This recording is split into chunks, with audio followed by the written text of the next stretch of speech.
pueda ayudar para sobrellevarnos los unos a los otros. Vamos a abrir la palabra del Señor en San Mateo, capítulo 27.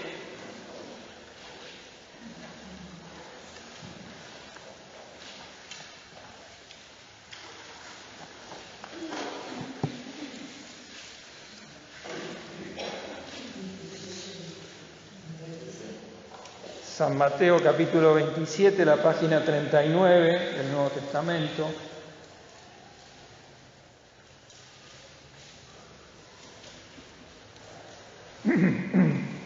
Vamos a leer desde el versículo 45 hasta el 54.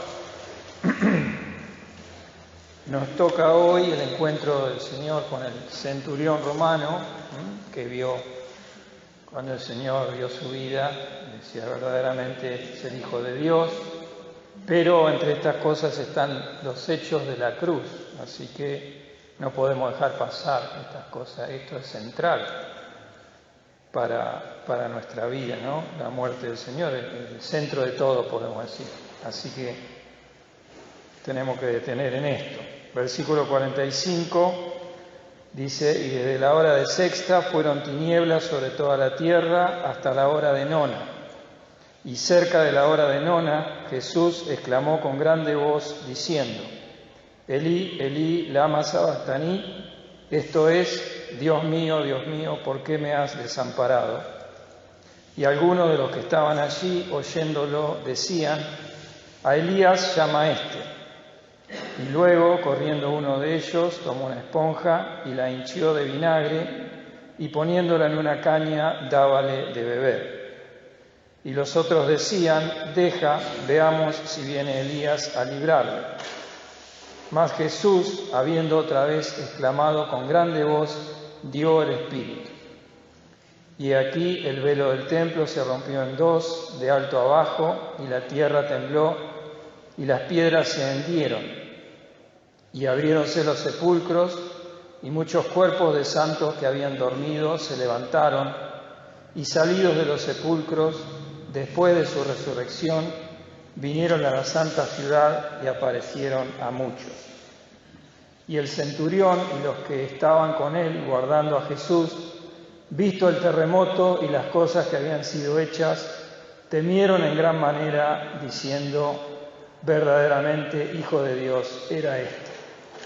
El Señor bendiga esta palabra, como decía, central, porque aquí podemos ver al Señor Jesús sufriendo la muerte de la cruz y, ¿cómo decirlo?, no podemos contemplar a el hombre que más sufrió sin comparación con cualquier otro hombre, ¿no? Sufrió lo máximo, lo infinito, el sufrimiento que no podemos llegar a comprender nosotros, pero el Señor nos lo revela y quiere descorrer un poco el velo para que podamos entender siquiera algo de esto, ¿no? de Cristo y este crucificado, que podemos decir es el centro de todas las cosas, el centro del hombre, del universo, de todo lo creado. Como nos dice Colosenses 3:16, creo que es, dice, porque por Él fueron creadas todas las cosas que están en los cielos y que están en la tierra, visibles e invisibles, sean tronos, sean dominios, sean principados, sean potestades. Todo fue criado por Él y para Él. El hecho de Jesucristo y este crucificado es por lo que Dios hizo todas las cosas, así que este pasaje en donde se nos muestra la muerte de Cristo es algo que nosotros tenemos que ponernos frente a Él y tratar de rogar al Señor que nos pueda mostrar siquiera algo, porque de eso depende nuestra vida, depende primeramente nuestra salvación. Creo que los que estamos aquí todos hemos entendido esto y Cristo nos ha salvado al mostrarnos a Él crucificado. Pero como hijos de Dios también depende toda nuestra vida de santificación y del seguir a Cristo. Si no entendemos a Cristo crucificado, nada tiene valor. Podemos tener una religión, podemos tener una imagen cristiana, pero nada podemos hacer tampoco ninguna motivación vamos a tener si no entendemos un poquito esto, ¿no? Aquí vemos al hombre que más sufrió espiritualmente hablando, emocionalmente hablando y físicamente hablando, en todo sentido, que no es de comparar con ninguno de nuestros sufrimientos, por más que nos pueda parecer que estamos pasando lo peor, no es de comparar con lo que Cristo padeció en la cruz. Pero ¿por qué esta manera de morir el Señor, ¿no? Las palabras de la cruz, ¿por qué dijo eso? ¿Por qué lo desamparó el Padre? ¿Por qué después da el Espíritu? Todo eso tiene que tener una razón, y la razón es nuestro pecado, nuestras transgresiones y lo que significa el pecado.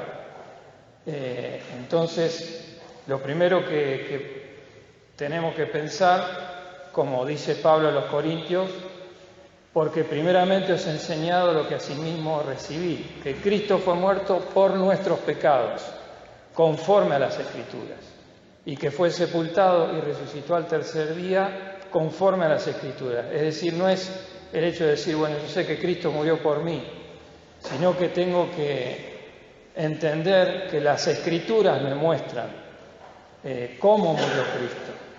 Entonces, por eso un poquito Dios nos abre en nuestro pobre entendimiento para poder ver la revelación de Cristo crucificado. Como sabemos, la paga del pecado es la muerte, ¿no? Como dice Romanos 6:23.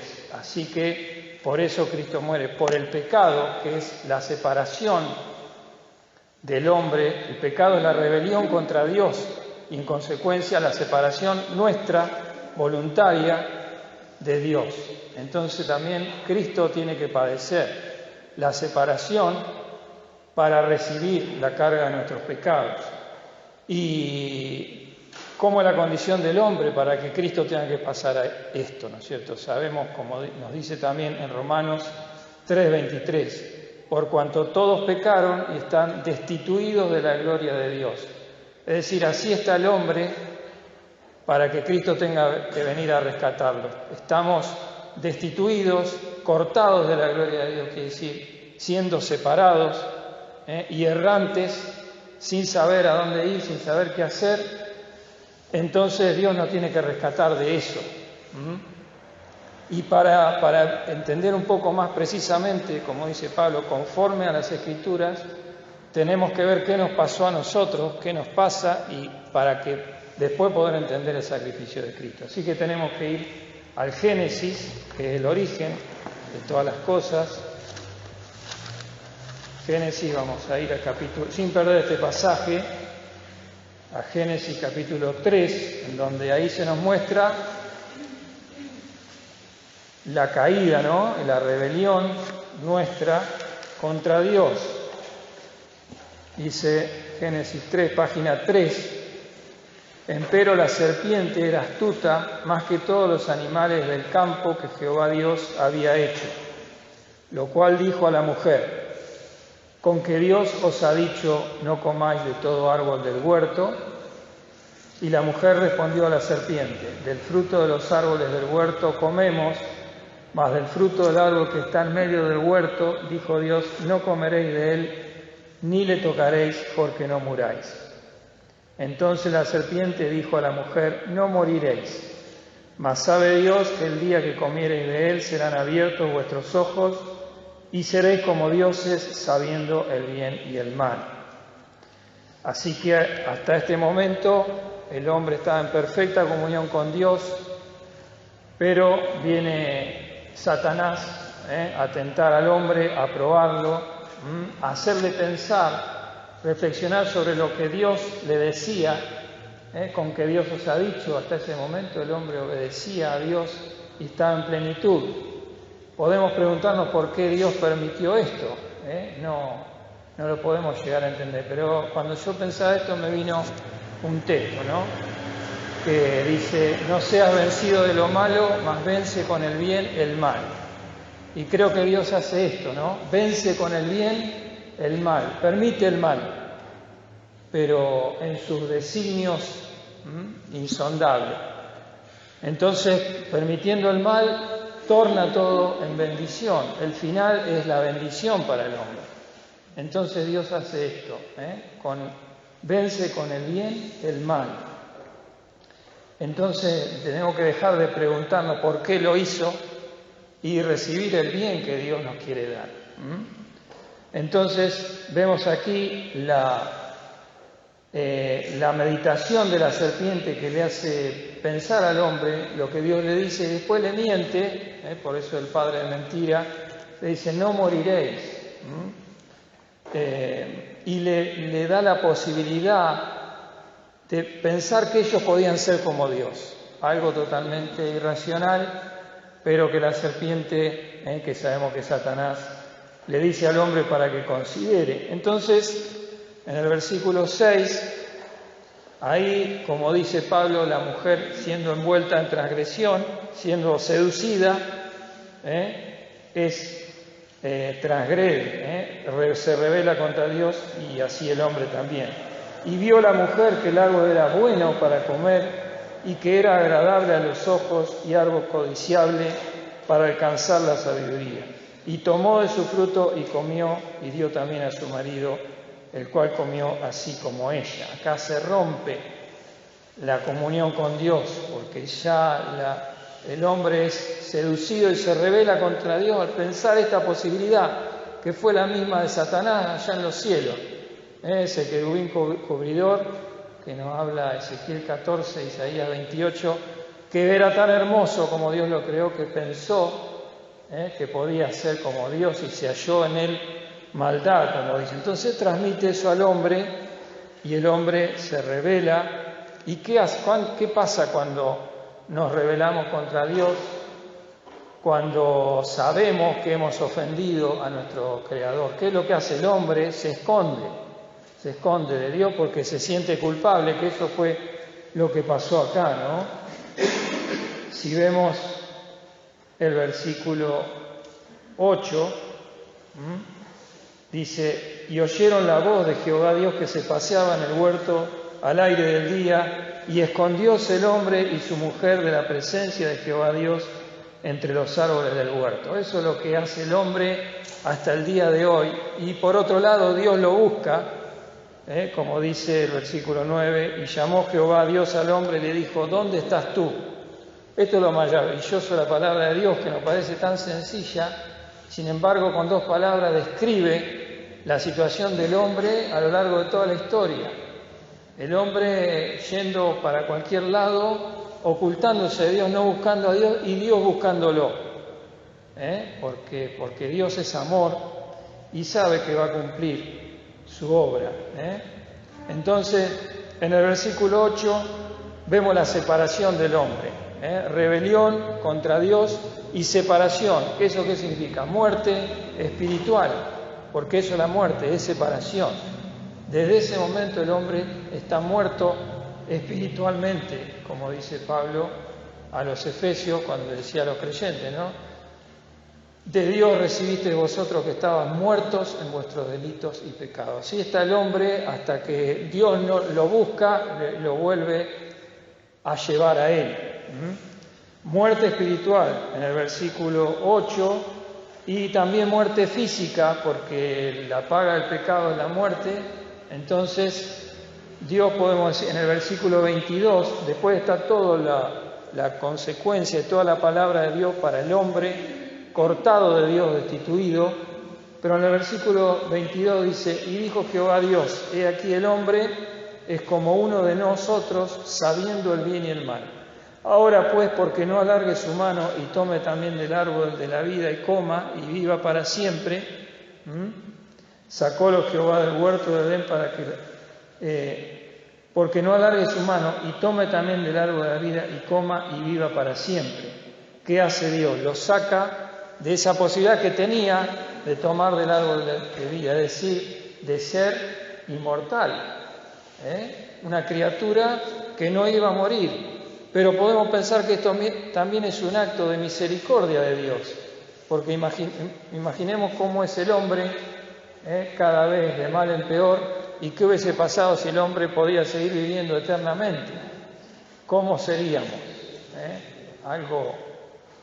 Entonces, un acto de misericordia, aún la muerte física, por parte de Dios, pero Dios sabe que tiene la solución para todo eso, y acá en este mismo pasaje, en este mismo capítulo, Dios da la respuesta al problema del pecado y la solución en el versículo 15. Dice, entre las cosas que le dice a Satanás, y enemistad pondré entre ti y la mujer, y entre tu simiente y la simiente suya. Esta te herirá en la cabeza y tú le dirás en el calcañar. De la simiente de la mujer, es decir, del hombre mismo, iba a venir la solución. En la simiente suya, la simiente de la mujer, iba a herir a Satanás en la cabeza.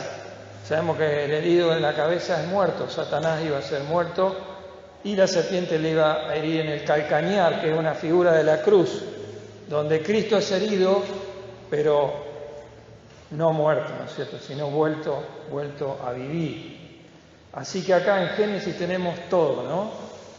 El hombre muerto espiritualmente, muerto, sentenciado a la muerte física también, y cortado de la gloria de Dios, destituido, como dice en el versículo 23 y 24.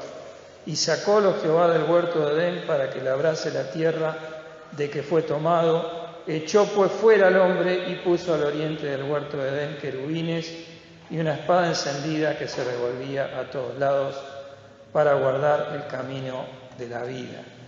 Así que desde este punto de partida podemos entender el sacrificio de Cristo en la cruz, lo que pasa en la cruz. No es algo sencillo. El Hijo de Dios, el hombre perfecto, tiene que morir de la misma forma que murió el hombre, espiritual y físicamente. Así que volvemos a nuestro pasaje de Mateo 27, versículo 45, página 39, dice: desde la hora de sexta fueron tinieblas sobre toda la tierra hasta la hora de nona.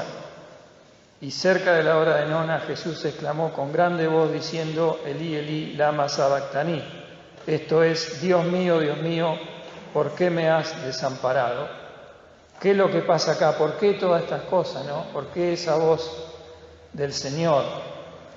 Tenemos que entender primeramente quién es, qué persona es el Señor Jesús, para poder entender todo esto. Sabemos, como nos decía nuestro hermano Armando, que es una persona teantrópica. ¿Qué es lo que significa? Teo Dios, tropo hombre. Es Dios y es hombre, pero no es mitad hombre y mitad Dios, sino es 100% hombre perfecto y 100% Dios. Y ese hombre, Dios perfecto, va a separarse del Dios hombre para sufrir la muerte espiritual y física, que es lo que le aconteció al hombre, a nosotros. Por eso, primeramente, las tinieblas. ¿Por qué las tinieblas, no? Dice, porque era el momento más negro, oscuro de la humanidad y del Señor Jesucristo, lo que iba a padecer por un lado. Y por otro lado, Dios, su palabra nos muestra que muchas veces se reviste de tinieblas para descender a la tierra. Eso pasó cuando Moisés recibió las tablas de la ley. Ahí en Éxodo 20-21, no lo busquen, pero Moisés, ahí cuando Dios va a descender en el monte que está rodeando todo el pueblo de Dios, se nos dice: Moisés se llegó a la oscuridad en la cual estaba Dios. Y Dios le dice: vosotros sabéis que he hablado desde el cielo con vosotros. Así que podemos pensar en este Dios, que cómo es este Dios.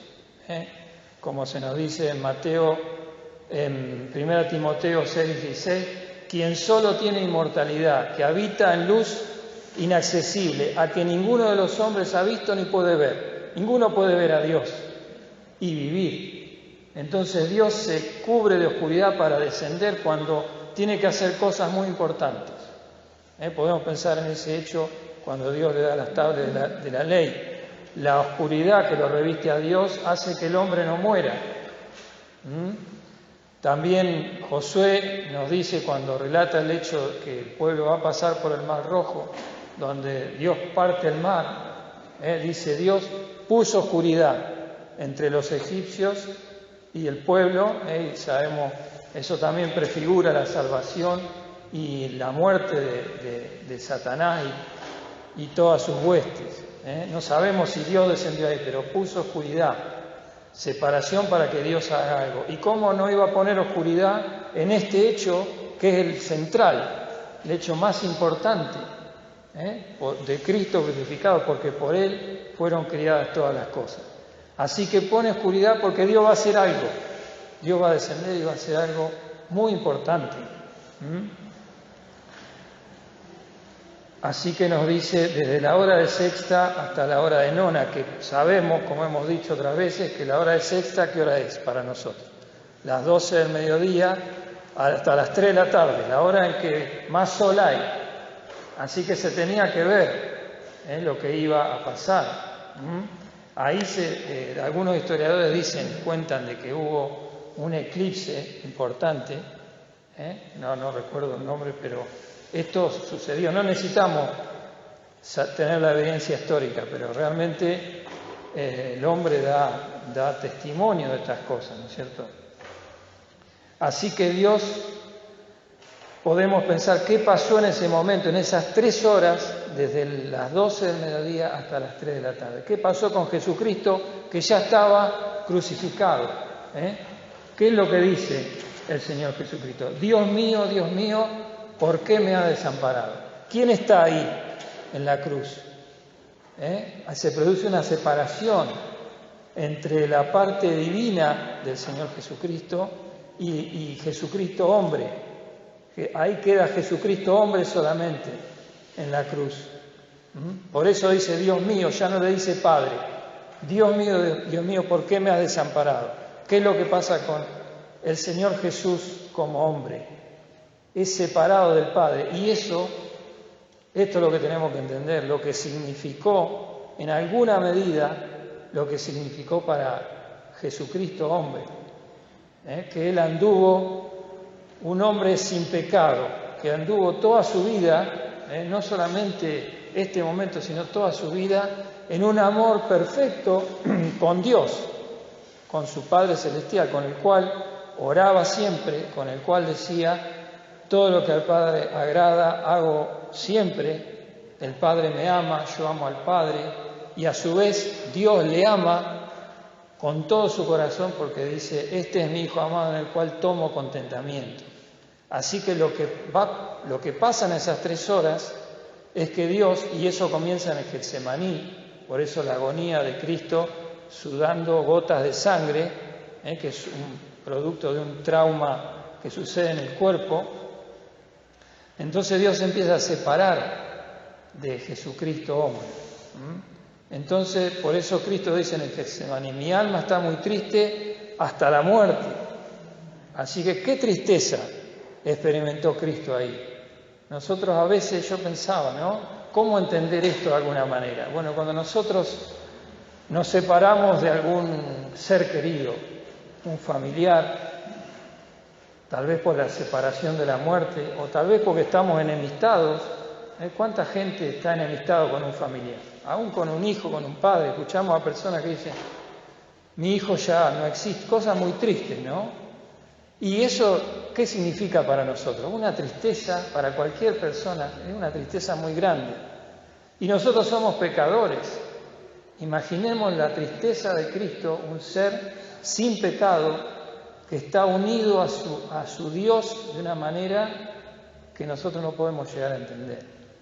Por eso no llegamos a entender lo que pasa ahí, en esas 3 horas en que Cristo está separado, se tiene que separar de su Dios. Por eso dice: Dios mío, ¿por qué me has dejado? Así que eso es lo que ocasionó nuestros pecados, ¿no es cierto? Nuestra separación de Dios produjo que Jesucristo, hombre, se tenga que separar del Padre. ¿Para qué? Para que el Padre que desciende en tinieblas cargue en el Hijo Santo, en Jesucristo, hombre, todos y cada uno de nuestros pecados, ¿no? Así lo revela Isaías 53, ¿no? Cuando dice, todos nosotros nos descarriamos como ovejas, cada cual se apartó por su camino. Mas Jehová cargó en él el pecado de todos nosotros. ¿Cómo habrá sido esa tristeza? Imposible para nosotros acercarnos un poquito, ¿no? Que un ser tan santo pueda experimentar una tristeza tan grande. Lo tuvo que hacer para que nosotros podamos volver a juntarnos a Dios. Por eso decía, ¿cómo entender? La única manera podemos entenderlo así, cuando nosotros nos tenemos que separar de alguien a quien amamos, siendo pecadores, ¿no? ¡Cuánta tristeza! Y eso nos da una medida de lo que el Señor Jesucristo tuvo que pasar. El Señor Jesucristo que decía, yo y el Padre, una cosa somos. Una unidad de amor tan grande, bueno, se tiene que separar. ¿Para qué? Como dijimos, para que sean cargados en Él los pecados de todos nosotros y esos pecados entraran en contacto con la sangre de Cristo derramada. Porque Hebreos 9:26 nos dice, mas ahora una vez en la consumación de los siglos, para deshacimiento del pecado. Es decir, que nuestros pecados fueron deshechos por la sangre de Cristo. Y la sangre tuvo que ser derramada, es decir, sacada del curso natural del cuerpo.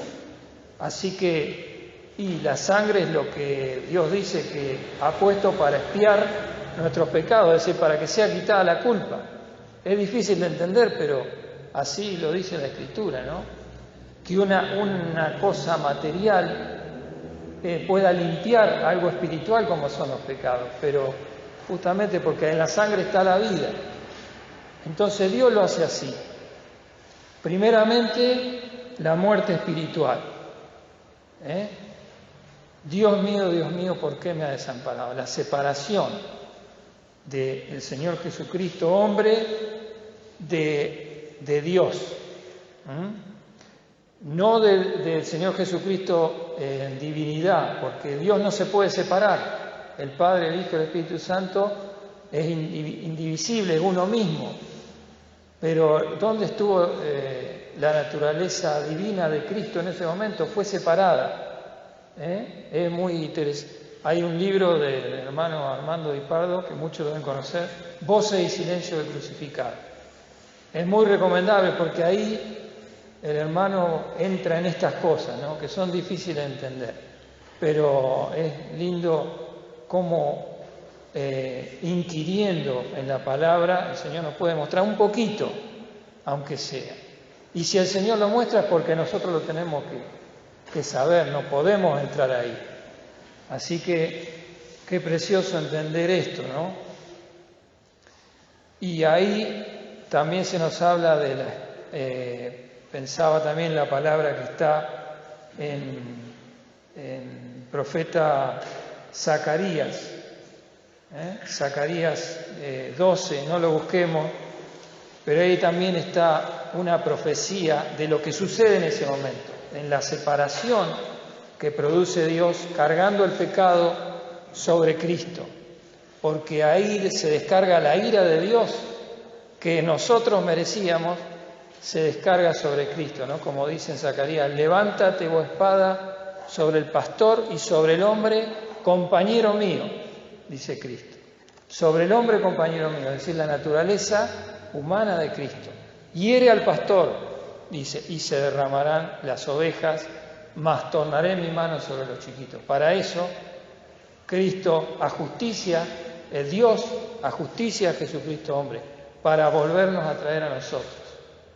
Así que ahí la espada del Espíritu, que se nos dice que es la palabra de Dios, es la que juzga a Cristo. Por decir, la justicia que del pago del pecado sobre el hombre tuvo que caer sobre Cristo, para que nosotros creyendo podamos ser librados del juicio. Porque lo que nos juzga es la palabra del Señor. Si leemos un texto en San Juan, fijémonos San Juan capítulo 12, San Juan 12, versículo 47, palabra del Señor Jesucristo. San Juan 12, 47, dice: y el que oyere mis palabras y no las creyere, yo no le juzgo, porque no he venido a juzgar al mundo, sino a salvar al mundo. Para eso vino Cristo, a salvar al mundo, porque nosotros ya estábamos condenados. Pero fíjense el versículo 48, el que me desecha y no recibe mis palabras, tiene quien le juzgue. La palabra que he hablado, ella le juzgará en el día postrero. Así que el juicio del hombre, ¿de qué manera va a ser hecho? A través de la palabra de Cristo. Por eso el hombre se tiene que salvar por creer la palabra, no por creer en la asistencia de Cristo. Mucha gente dice, yo creo en el Señor Jesucristo, pero tiene que creer la palabra, lo que Dios dice, ¿no? Por eso el Señor Jesucristo dice, el que cree en el Hijo tiene vida eterna. El que cree en la palabra, mas el que no cree ya es condenado. El que cree en el Hijo tiene vida eterna, mas el que es incrédulo al Hijo no verá la vida, sino que la ira de Dios está sobre él. Por eso la ira de Dios fue la palabra del Espíritu, la palabra de Dios que cayó sobre Cristo y lo ajustició. Entonces nosotros somos salvos por creer en la palabra. La palabra que dice Pablo alcanza hasta partir el alma y abre el espíritu, las coyunturas y tuétanos, y discierne los pensamientos y las intenciones del corazón. Así que lo que juzga al hombre es la palabra. Por eso en Apocalipsis se nos aparece la visión de Jesucristo en juicio, porque el Apocalipsis es un libro de juicio. ¿Y cómo está Cristo? ¿Cómo está? Dice, tenía una espada aguda que salía de su boca. La espada del juicio. La espada cayó sobre Cristo para librarnos a nosotros. Por eso nos salvamos creyendo en la palabra del Señor. Pero volvamos a pensar esto, ¿no? Volvamos a pensar en Cristo y lo que está pasando en ese momento. Está sufriendo la muerte del Espíritu. Tiene una tristeza que no podemos llegar a dimensionar. Todo lo hizo para que nosotros salgamos de la tristeza del pecado, salgamos de la tristeza de la separación de Dios y de la tristeza de la separación entre nosotros y podamos tener la paz de Dios. Por eso dice el castigo de nuestra paz sobre Él, sobre Cristo, para que nosotros tengamos la verdadera paz. Y siendo hijos de Dios, nosotros nos digo, qué paz que nos da el Señor, ¿no?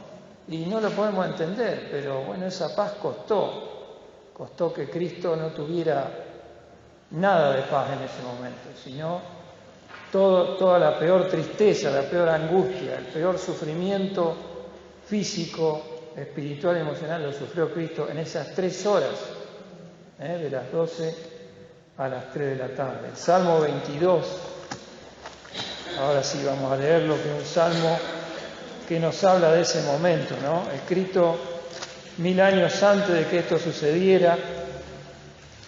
David dice, Dios mío, ¿por qué me has dejado? ¿Por qué estás lejos de mi salud y las palabras de mi clamor? Es Cristo que está clamando durante esas 3 horas, ¿no es cierto?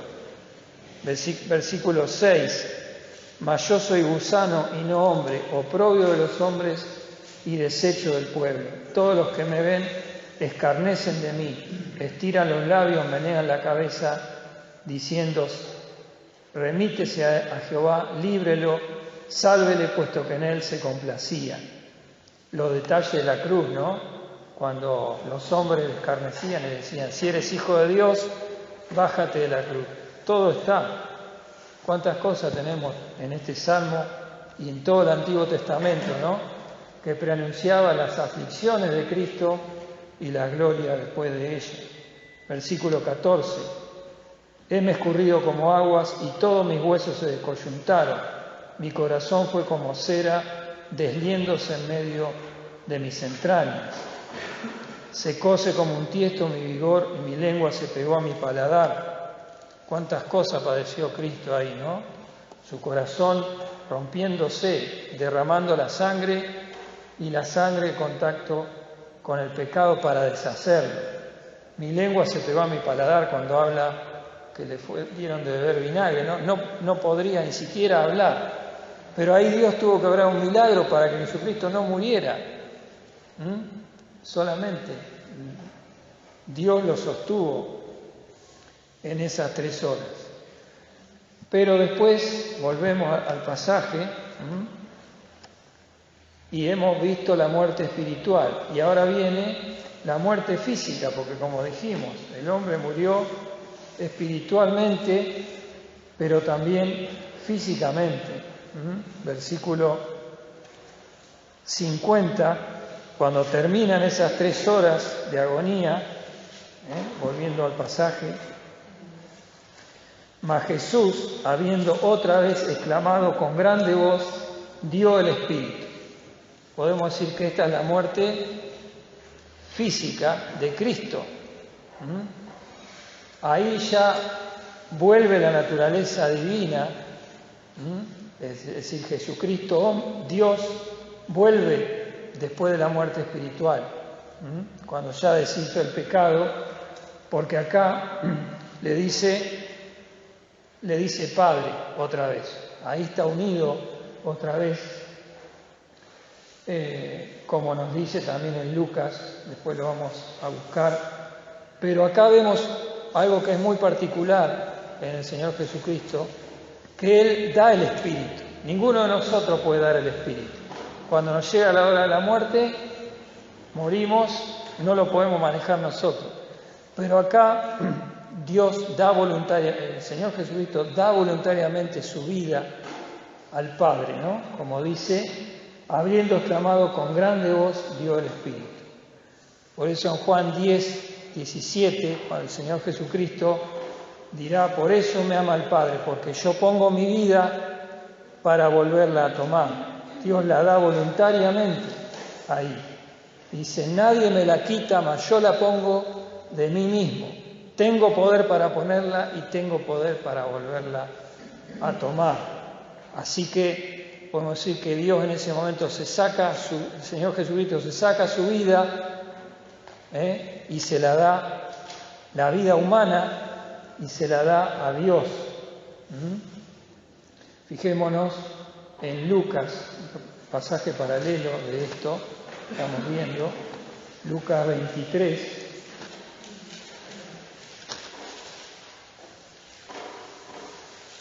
Lucas 23, 46,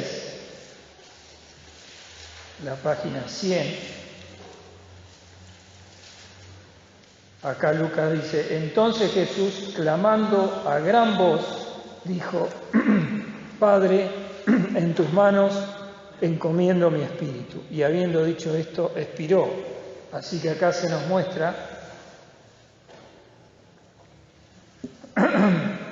lo que Dios dice, habiendo clamado con grande voz, dice Mateo. ¿Qué es lo que dijo?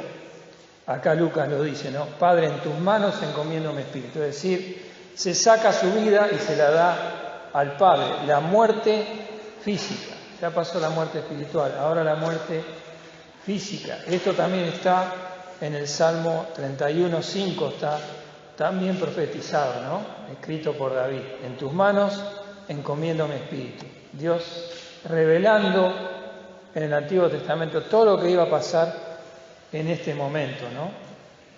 Pero hay un detalle también muy importante en el pasaje paralelo de Juan, el Evangelio de Juan, vamos al capítulo 19, San Juan 19, versículo 30, donde se nos relata el mismo hecho, pero acá se nos da un detalle más. El versículo 30, donde se nos dice en el relato que vino uno y tomó una esponja con vinagre y se la acercó a la boca del Señor Jesús. Eso a los que estaban crucificados se les daba un vinagre mezclado, un vino ácido mezclado con mirra, que era como un alucinógeno, ¿no? Algo para que ellos pudieran sobrellevar la muerte. Por supuesto que Cristo se le ofreció primero, pero no lo bebió porque él tenía que estar en todas sus facultades. Y acá lo último, en el instante anterior a morir, ya alguien le acerca y después de esto toca sus labios el vinagre y él dice, sí, que no lo gustó, porque no podía hacer nada porque estaba crucificado. En la primera oportunidad dice que él no quiso tomarlo. Pero acá dice, y como Jesús tomó el vinagre, dijo, consumado es, y habiendo inclinado la cabeza, dio el Espíritu. Consumado es, quiere decir, terminado, todo completo, todo cumplido. Pero dice, acá Juan dice algo que es muy importante, ¿no? Lo dice el hermano, el misionero en su libro. Dice, y habiendo inclinado la cabeza, dio el Espíritu. En ese orden, ¿no? Porque normalmente un muerto por crucifixión, ¿qué hacía? Cuando moría, inclinaba la cabeza. Pero acá hay un detalle que dice, habiendo inclinado la cabeza, dio el Espíritu. Es decir, al revés de como hacían los condenados, las personas. Porque eso también nos muestra que Dios lo hace voluntariamente, lo entrega. Después que muere, da el Espíritu. Así que vemos muchas cosas muy preciosas, muy tremendas que sufre Cristo, pero que para nosotros son vitales para nuestra vida, porque viendo lo que Cristo padeció, yo puedo entender lo que tengo, lo que a Cristo le costó. Para mí está la puerta abierta para que Cristo sobrelleve mis tristezas, porque como dice, como Él padeció siendo tentado, siendo probado, es poderoso para socorrer a los que son tentados. Así que yo puedo tener una tristeza por una separación, por una enemistad, y por otro lado también me muestra lo irracional del pecado, ¿no?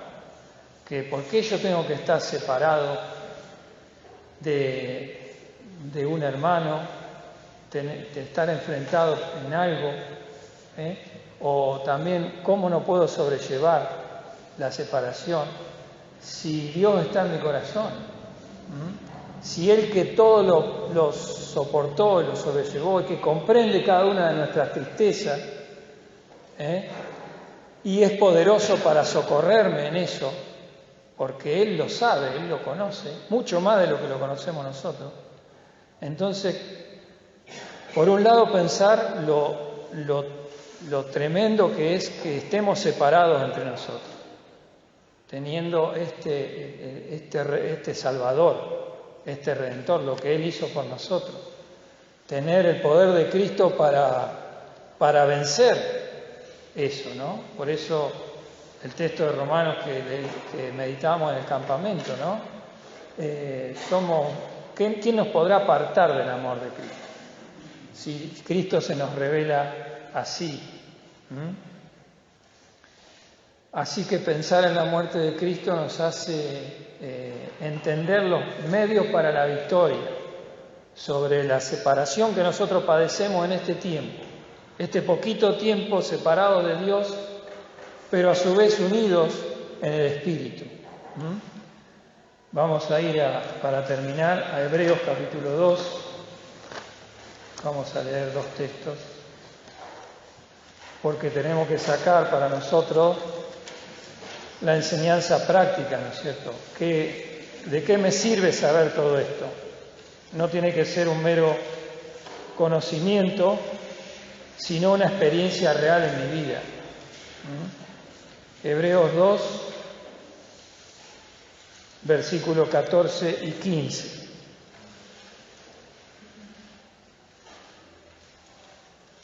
Hebreos 2:14 me dice, así que, por cuanto los hijos participaron de carne y sangre, Él también participó de lo mismo, para destruir por la muerte al que tenía el imperio de la muerte, es a saber, al diablo.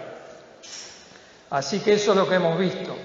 Cristo destruye la muerte, todo tipo de muerte, toda separación, muerte espiritual y muerte física. ¿Para qué?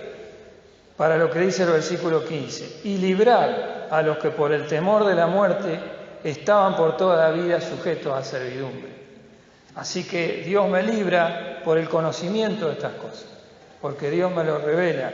Aquel que no conoce a Cristo, que no conoce a Cristo crucificado, está por toda la vida sujeto a servidumbre, por el temor de la muerte. Pero yo ya no tengo que tener temor de la muerte, de ningún tipo, porque entiendo lo que Cristo pagó, la solución que Dios tuvo al hacer padecer de esa manera a su Hijo y permitir que Él padeciera por nosotros.